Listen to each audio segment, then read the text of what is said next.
जय श्रीमन्नारायण। कामदा एकादशी।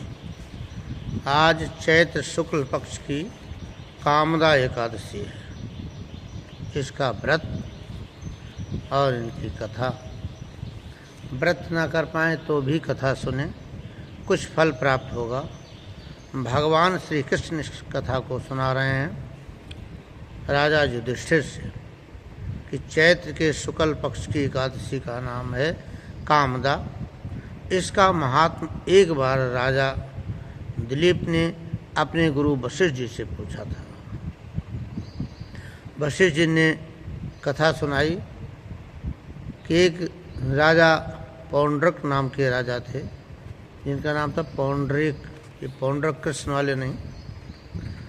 उनका नियम था कि नित्य प्रति उनके दरबार में नृत्य गीत होता था 1 घंटा डेली।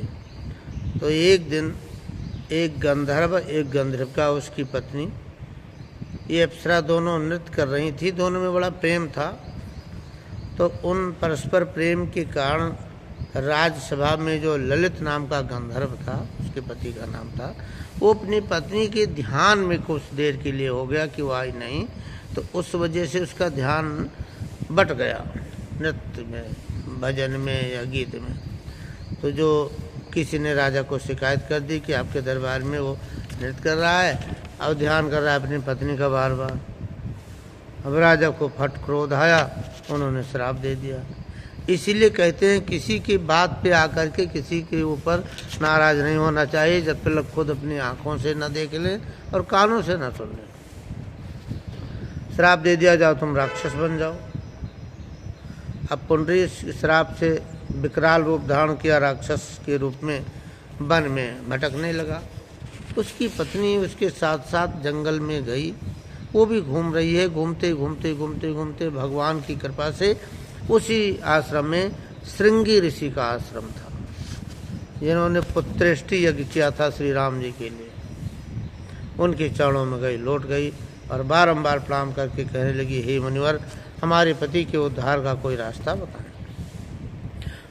वो दिव्य दृष्टि वाले थे, उन्होंने नेत्र बंद करके देखा, तुरंत बताया कि इनके ऊपर श्राप लगा है, अकारण श्राप लगा है।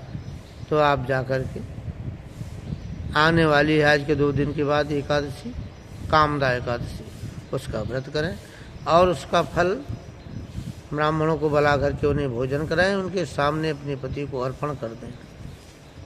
ठीक उसने उसी प्रकार किया। संकल्प करते ही वो राक्षस योनि से मुक्त हो गया और अपनी पत्नी के समेत सदैव स्वर्ग को यानी वैकुंठ धाम को पधार गया। बोल श्री विष्णु भगवान की जय। इस प्रकार एकादशी के व्रत की महात्मा आपको सुनाया गया।